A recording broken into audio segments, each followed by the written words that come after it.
நவ கிரகங்களை அறிவோம் ஜோதிட யூடியூப் சேனலுக்கு உங்களை அன்போடு வரவேற்கிறேன். இந்த பதிவில் காண இருப்பது செவ்வாய் பெயர்ச்சி பலன். யாரும் சொல்லாத செவ்வாய் புகானுடைய ரகசியத்தை இந்த பதிவில் சொல்லப் போகிறேன். இந்த பதிவை கடைசி வரை கேட்டு பயன்பெறுங்கள்.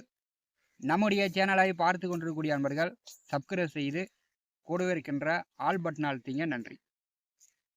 பரபாவ வருடம் ஆனி மாதம் 5ஆம் தேதி முதல் ஆடி மாதம் 16ஆம் தேதி வரை மேசராசியிலிருந்து ரிஷபராசிக்கு செவ்வாய் பயிற்சியாகி ஒரு 43 நாட்கள் ரிஷபராசியில் சஞ்சாரம் செய்ய போகிறார்.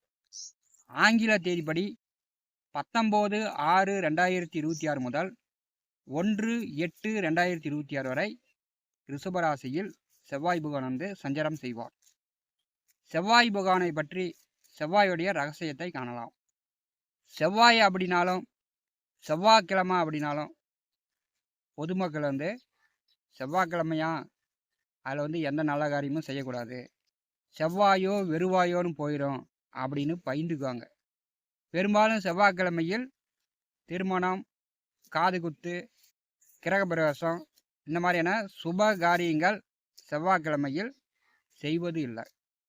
செவ்வாய் பகவான் வந்து மங்களக்காரகன், திருமணக்காரகன், பெண்களுக்கு வந்து கலத்தரக்காரகனாக செவ்வாய் பகவான் வருகிறார். ஆண்களுக்கு வந்து செவ்வாய் வந்து தைரியத்தையும் வீரத்தையும் அளிக்கக்கூடியவர்.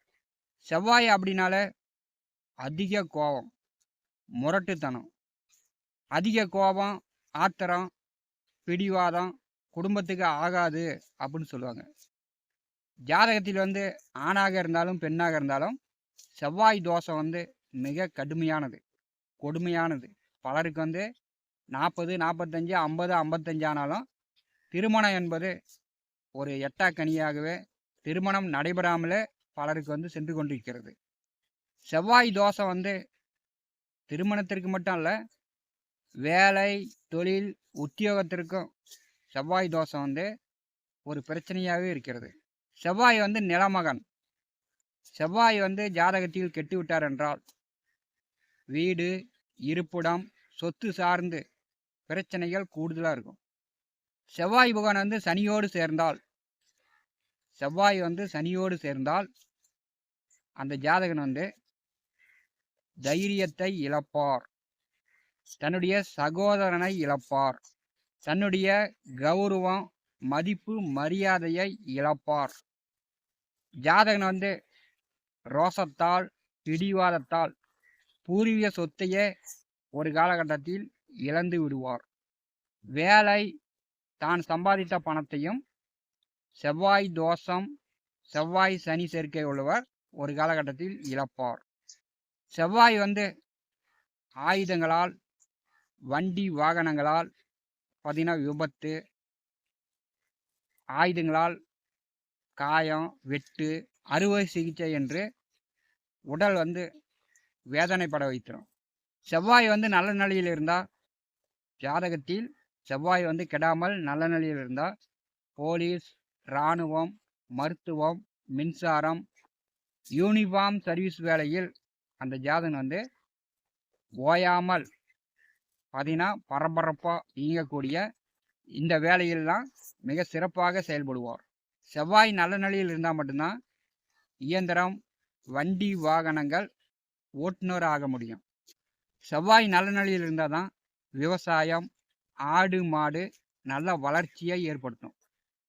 சுய ஜாதகத்தில் செவ்வாய் புகான் கெட்டு விட்டார் என்றால் அந்த ஜாதகனுக்கு வீடு, நிலம், சொத்து சார்ந்து, சகோதரன் சார்ந்து, உடம்புல வந்து இரத்தம் சார்ந்து பிரச்சனைகள் வந்து கூடுதலாக வந்துடும். சுய ஜாதகத்தில் செவ்வாய் புகான் வந்து கெட்டு விட்டார் என்றால் பூமியில் உயிர் வாழும் வரை பிரச்சனையை அனுபவிக்கக்கூடியதாக இருக்கும். அதாவது மங்களங்கள் இல்லாமல் போயிடும். மேசம், விருச்சிக ராசிக்கு அதிபதியானவர் செவ்வாய். மேசம், விருச்சிகம், மகரம், மிதுனம், கன்னி இந்த ராசி லக்னத்தில் பிறந்தவர்களுக்கு சொத்து சார்ந்து பிரச்சனைகள் இல்லாதவர்கள் யாருமே இருக்க முடியாது. 12 ராசி அன்பர்களுக்கும் விரிவாக தனித்தனியாக செவ்வாய் பெயர்ச்சி பலன் காணலாம். சிம்ம ராசி அன்பர்களுக்கு செவ்வாய் பெயர்ச்சி பலன் காணலாம். சிம்ம ராசிக்கு சுகஸ்தானமான 4வது வீட்டிற்கும் 9ஆம் இடமான பாக்கியஸ்தானத்திற்கும் அதிபதியானவர் செவ்வாய். செவ்வாய் உங்களுக்கு சுக பாக்கிய அதிபதியாக வருகிறார். உங்கள் தாயாருக்கும் உங்கள் தந்தையாருக்கும் நல்ல வேலை, நல்ல சம்பாத்தியம், நிலம், சொத்துக்கள், பூமி உண்டு. தாயாருக்கும் சொத்து உண்டு, தந்தைக்கும் சொத்து உண்டு. சிம்ம ராசி அன்பர்களுக்கு 4, 9ஆம் வீட்டின் அதிபதி அடுத்து வரக்கூடிய 43 நாட்கள் 10ஆம் இடமான தொழில் ஜீவன கர்மஸ்தானத்திலே சஞ்சாரம் செய்ய போகிறார். 10வது வீட்டிலே செவ்வாய் செல்லும்போது பார்த்தீங்கன்னா, தொழில் செய்து கொண்டிருப்பவர்களுக்கு இந்த காலகட்டம் கொஞ்சம் கூடுதலான உழைப்பு இருக்கும். கூடுதலாக நீங்கள் கஷ்டப்படணும். விவசாயம், மண், நிலம், பூமி சார்ந்த வேலை தொழில் செய்யக்கூடியவர்களுக்கு இந்த காலகட்டம் கூடுதலான உழைப்பு கொஞ்சம் கூடுதலாக இருக்கும். அதாவது நீங்கள் ஒரு 2 மணி நேரம் வேலை செஞ்சீங்க, இப்போ ஒரு 4 மணி நேரம் 5 மணி நேரம் கூடுதலாக வேலை செய்யக்கூடிய நிலை இருக்கும். 10வது வீட்டிலே செவ்வாய் வரும்போது உங்களுக்கு தொழில் சார்ந்து எதிரிகள், பகையாளி இருக்க மாட்டாங்க. அதே மாதிரி அரசு சலுகைகள் இந்த காலகட்டத்தில் சிம்ம ராசி என்பவர்களுக்கு அரசு சலுகைகள் கிடைக்கும். சிம்ம ராசிக்கு செவ்வாய் புகான் சுக பாக்கிய அதிபதியாக இருக்கும்போது அவர் 10வது வீட்டிலே சுக்கிரன் வீட்டிலே செல்லும்போது சிம்ம ராசி என்பவர்களுக்கு பார்த்தீங்கன்னா, செவ்வாயுடைய சேர்க்கையில் சுக்கிரன் செவ்வாய் சேர்க்கை தான் உங்களுக்கு கடுமையான தோஷத்தை ஏற்படுத்தும். சுக்கிரன் செவ்வாய் சிம்ம லக்கணத்திற்கோ சிம்ம ராசிக்கோ ஒரு ராசி கட்டத்தில் சேர்ந்திருந்தால் அவங்களுக்கு வீடு கட்டுவதில் தடை இருக்கும், சொத்துக்களில் பாகபிரிவினை செய்வதில் தடை இருக்கும், திருமணம் செய்வதில் தடை இருக்கும். வாழ்க்கையில் மங்கள காரியங்கள் ஏகப்பட்டது பிரச்சனையை உண்டாக்கும். இந்த செவ்வாய் சுக்கிரன் ஒரு ராசி கட்டத்தில் எங்கே சேர்ந்திருக்கிறதோ, ஆண் ராசியில் சேர்ந்திருந்தால் அப்பா அதிகாரமாக இருப்பார். பெண் ராசியில் சுக்கிரன் செவ்வாய் சேர்ந்திருந்தால் அம்மா அதிகாரமாக இருப்பார். இப்போ பார்த்தீங்கன்னா, சுக்கிரனுடைய வீட்டில் செவ்வாய் புகான் செல்லும்போது சிம்ம ராசி என்பவர்களுக்கு வேலையில் இருப்பவர்களுக்கு, அதாவது இரவு டியூட்டி இந்த காலகட்டத்தில் நீங்கள் பார்க்கக்கூடிய அமைப்பு இருக்கும். இயந்திரம், வண்டி, வாகனம், யூனிஃபார்ம், சர்வீஸ் வேலையில் இருப்பவர்களுக்கு இந்த காலகட்டம் சிறப்பு. புதிதாக அரசு வேலைக்கு முயற்சி செய்யக்கூடியவர்கள் இந்த காலகட்டத்தில் முயற்சி செய்யலாம். தொழிற்ஸ்தானத்திலே செவ்வாய் இருக்கும்போது அரசு வேலை கிடைக்கும். சிம்ம ராசிக்கு 4வது வீட்டை செவ்வாய் புகான் 7ஆம் பார்வையால் செய்கிறார். வீடு, மனை, நிலம், வண்டி, வாகனம் இதை சார்ந்து ஒரு சிலருக்கு செலவுகள் ஏற்படலாம். அதாவது பழைய வீட்டை புதுப்பிக்கலாம், பழைய வண்டி வாகனங்களை நீங்கள் புதுப்பிக்கலாம், அல்லது மாற்றிட்டு புதுசாக வாங்கலாம். 7ஆம் பார்வையால் 4ஆம் வீட்டை செவ்வாய் பார்வை செய்யும்போது உங்கள் தாயார் புதிதாக தங்க நகையோ, வீட்டு மனையோ, விவசாய நிலமோ, சொத்துக்கள் வாங்கலாம். செவ்வாய் புகனுடைய 4ஆம் பார்வை சிம்மராசியின் மேல் விழுகிறது. உங்களுக்கு வீடோ, நிலமோ, சொத்தோ, வண்டியோ, வாகனமோ வாங்கணும் அப்படின்ற எண்ணங்கள் இந்த காலகட்டத்தில் மேலோங்கும். வீடு கட்டணும்னு காத்து கொண்டிருப்பவர்கள் இந்த காலகட்டத்தில் வீடு கட்டலாம். அதே மாதிரி புதிய வண்டி வாகனங்கள் வாங்கலாம். செவ்வாய் பார்வை சிம்மராசிக்கும் 4வது வீட்டிற்கும் இருக்கும்போது வீடு, நிலம், சொத்து சார்ந்து உங்களுக்கு செலவுகள் உண்டு. அதை நீங்கள் எதிர்காலத்துக்கு தேவையான மாற்றிக்கலாம். 4வது வீட்டை செவ்வாய் பார்வை செய்யும்போது புதிதாக ஆட்டு பண்ணை, மாட்டு பண்ணை, கோழி பண்ணை இந்த மாதிரி விவசாயிகள் போடலாம். அரசு சலுகைகள் விவசாயிகளுக்கு உண்டு.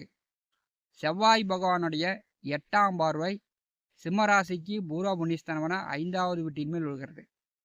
10வது வீட்டிலே செவ்வாய் நின்று 5ஆம் வீட்டை பார்வை செய்யும்போது பங்காளிகள் வழியில், சித்தப்பன், பெரியப்பன், பங்காளிகள் வழியில் ஒரு சில கர்ம காரியங்களுக்கு சென்று வரதுக்கான வாய்ப்புகள் உண்டு.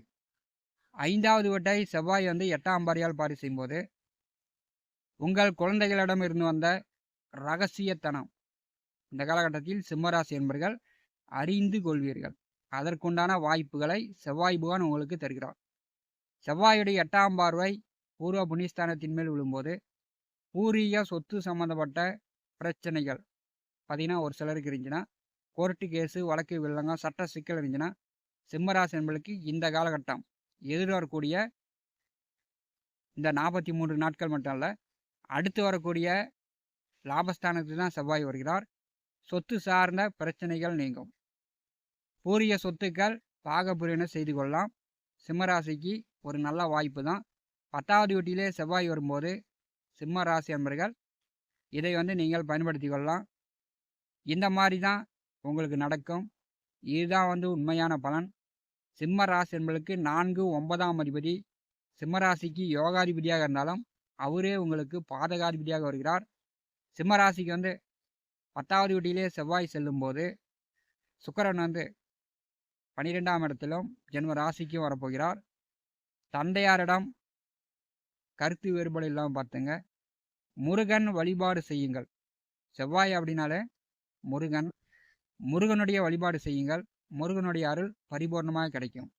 நவ கிரகங்களை அறிவோம் ஜோதிட யூடியூப் சேனலில் தினந்தோறும் ஜோதிட பலன்கள் பதிவிடப்படும். நம்முடைய சேனலை பார்த்து கொண்டிருக்கக்கூடிய அன்பர்கள் சப்ஸ்கிரைப் செய்து கூடவே இருக்கின்ற ஆல் பட்டன் அழுத்திங்க. நன்றி, வணக்கம்.